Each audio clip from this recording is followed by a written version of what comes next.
ready for offensive coordinator Chad Scott. Go ahead, Greg. So Chad, as you went through the open weight, took a deep dive into the offense, what did you see? Good, bad? What did you think through the first 4 games? In regards to what? Say it again. Like The offense overall, you got a chance to get a little better look at it in the self-scout. So what did you see out of the group? Yeah, we just got to continue to clean up our turnovers, ball security. That was a big issue for us, and it's good. We was able to execute in the pass game, and then had opportunities in this off week to work on the run game, meshing that up well. Turnovers, which you didn't have a lot of last year, but too many this year. Too Anything many. else that really Way too stands many. out? Yeah, I got to score in the red zone. We got to finish. I thought they did a good job toward the end of the Kansas game, scoring touchdowns in the red zone. Got to be consistent doing that because it's come down the last 2 games in a matter of who does it more than the other team, and that's something that we did. Took a lot of reps and work on this week is working in the red zone so we could be more efficient scoring touchdowns. We got to score touchdowns when we get down there. So we worked on that a lot this week. And that's something that Oklahoma State does a phenomenal job defensively of. So we did a tremendous amount of work in the red zone. Now, I mean, he's been good, but there's more there. A lot more there. Hopefully one of his breakout games is to come. It'd be awesome if it could be this weekend. But he's good mentally, and he had a great week of practice and prep on his bye week. And like I say, hopefully he breaks out soon. It'd be great if it's this Saturday. Neil mentioned Dior. How's he developed? He developed a lot. He had a big week last week too in the bye week. We did a lot of work with the younger guys, and he had a phenomenal week. He's done a great job, and he's special with the ball in his hand. And he's done a great job in pass protection, not even just the protection part in terms of picking it up, but just in recognizing it and communicate with the offensive line, which is really good. He's far ahead of his game, his time in that regard. And it allowed him to play faster, and he's confident. And he looked really good last week. Protection for running back kind of gets lumped into one phrase. Hey, he's got to get better at this. But what are the things, the specifics you got to get better at? Is it identifying where the rush is, understanding the protection? Who's that for the young guy? For running backs, Hubbard? yeah, for anybody. In general, just the recognition part of it. Where the defense is playing a lot of the variety of looks they show to try to disguise, whether it be coverages or disguise blitz looks, to draw the attention of the back's eyes and make him pat his feet before he releases out en route so they can gain the extra hand coverage. It's those little things, and we've done a great job of that. The ones we've had miscues on is just lapses in mental judgment, which we can't have that. But that would be the biggest thing, in disguise and different coverages and different fronts that draw their attention and make them pat their feet before they release out en route. You study Oklahoma State. What are some of the similarities from what you remember from the past? I know they went from a 3-man to a 4-man front. They've always had physical corners. Mm-hmm. Are you seeing some of the same things that you normally see other than the tweaks up front? Big defensive linemen, particularly in the interior. Downhill, playing linebackers that, get downhill fast. And heavy pressure. On paper, that looks like the defense is struggling, but what are you showing the guys on film to kind of get into their heads? Like, no, don't worry about the stats on paper. This is what you got to worry about. Yeah, don't look at the paper, because on paper you're right, it looks that way. But when you look at the film, it doesn't look that way. So we just show the guy. Just be honest with them. Show the guy. Let them watch the film and and look at it so they can see it themselves. They're gonna read the same things we all read, and so we gotta do a great job of showing them guys film so they can see how those guys actually run around and and how they disrupt and cause plays, because they may give up a lot of yards, but they don't give up a lot of points. And that's what they got to understand. So that's where the red zone comes into play. They may give up a lot of yards, but they don't give up a lot of points. But why aren't they giving up a lot of points? Well, they're efficient when we get in the red zone. So it may have a lot of yards in the open field. Open field meaning from the 25 to the 25. But when we get down in the red zone, they do a great job of keeping guys out of the end zone. So we got to do a great job getting in the end zone. Historically, too, their secondary has always been really good at being physical and forcing the officials to, make calls. Right. What's the challenges when you go up against those? And I guess they got big physical corners like they always Yeah. do.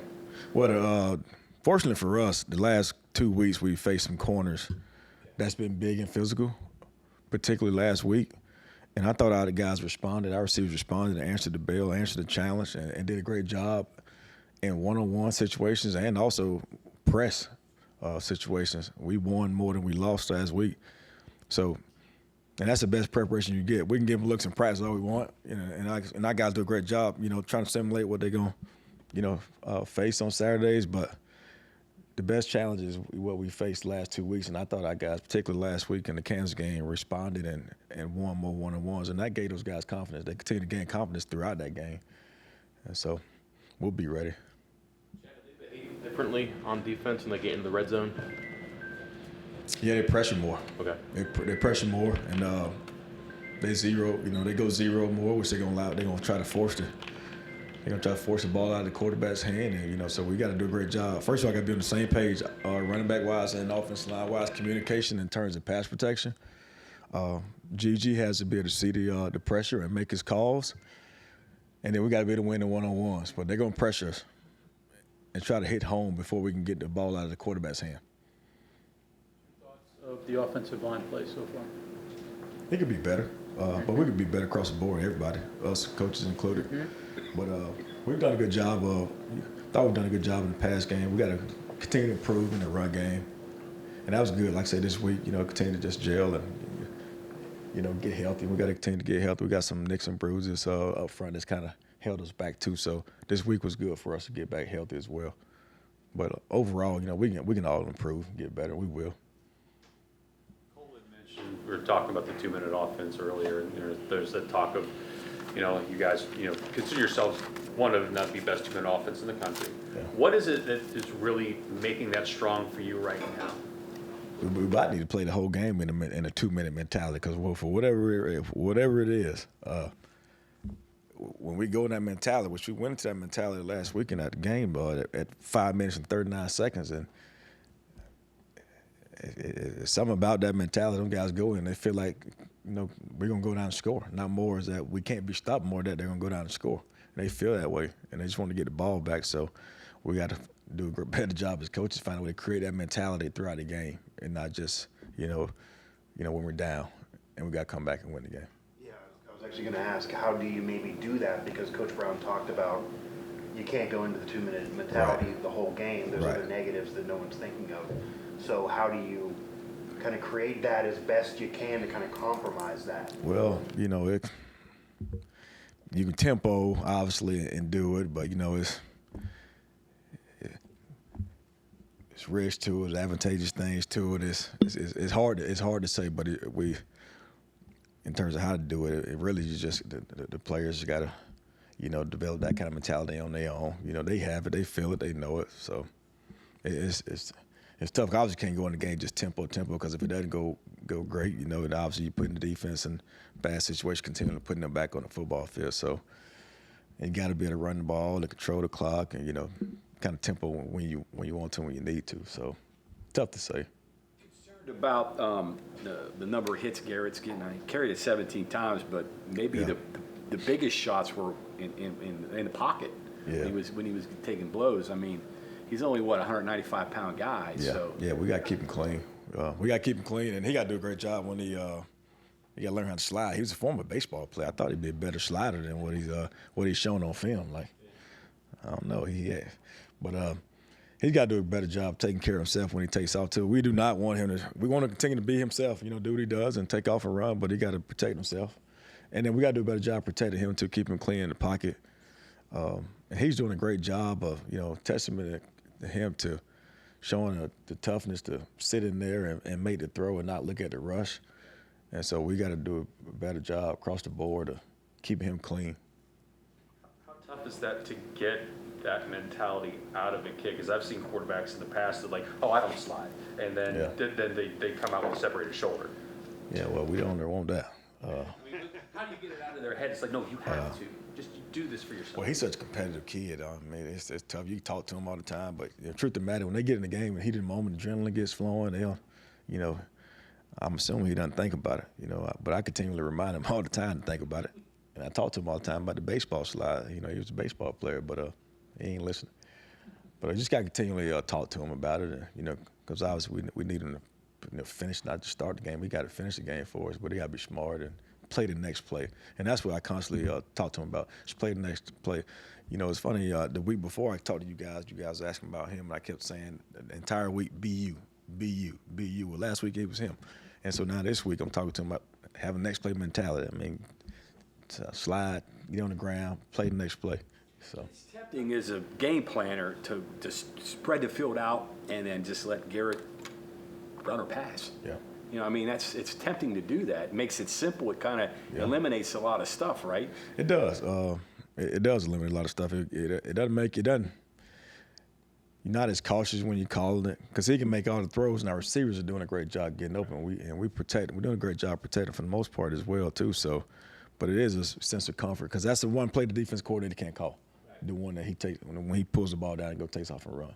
It's 11 on 11 when he does that, right? Exactly. So it's an element for us. That's a weapon for us, and it's a great weapon. Like I say, you just got to be smart and have a next play mentality and take care of himself. Be there for us the next play. A lot of the conversation in the offseason was about his completion percentage, Yeah. and even John bringing up about getting Jaheim going. Is that something that maybe could marry the two together, that Yeah. more checkdowns could actually Yeah. maybe also ignite Jaheim? Is that something maybe you want to see more of? Absolutely, and we did a great job of that this week, because he got to do a better job. We got to do a better job, creating him some easy completions where he can, like you said, can dump some balls off, and he did that this week with Jaheim and CJ. He checked the ball down. And some of those situations where he takes off and run is, those guys are open too, so he could just dump it off and save his legs sometimes as well. But we got to do a better job creating easy completions, which we did this week in the bye week. And then he's got to do a better job of finding the backs when the downfield throw is not open. And then the backs got to do a better job too. We find ourselves chipping a lot on the edges, and there's no need to do that all the time. Third and long situations, or, if they come up field fast and impede their route, but we can't be doing that just about every play, which we've done a lot of. Just one other thing on their defense. I know Garrett's had two pretty good games against them. And you go back to the 2 years ago, he had that big run there before he got hurt, and then Nico had to finish it. But then you look last week, Johnson really hurt them with QB run and different things.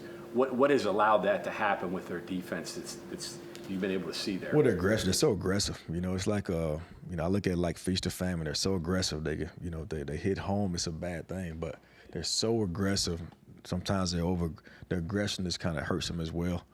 That causes them to miss some tackles on some agile guys sometimes, to take bad angles at times.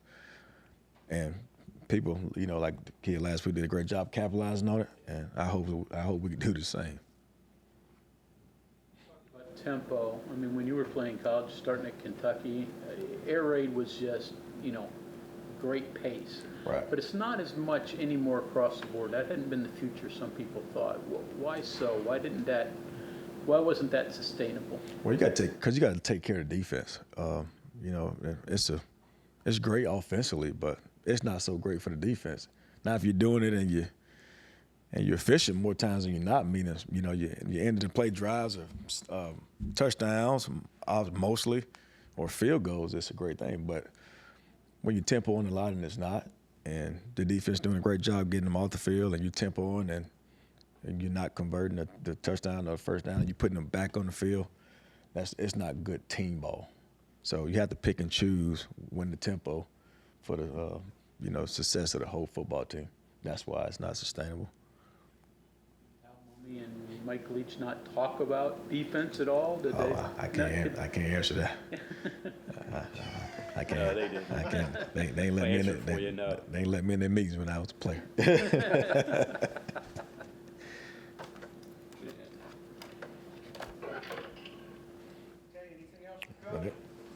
Thank you. Thank you all.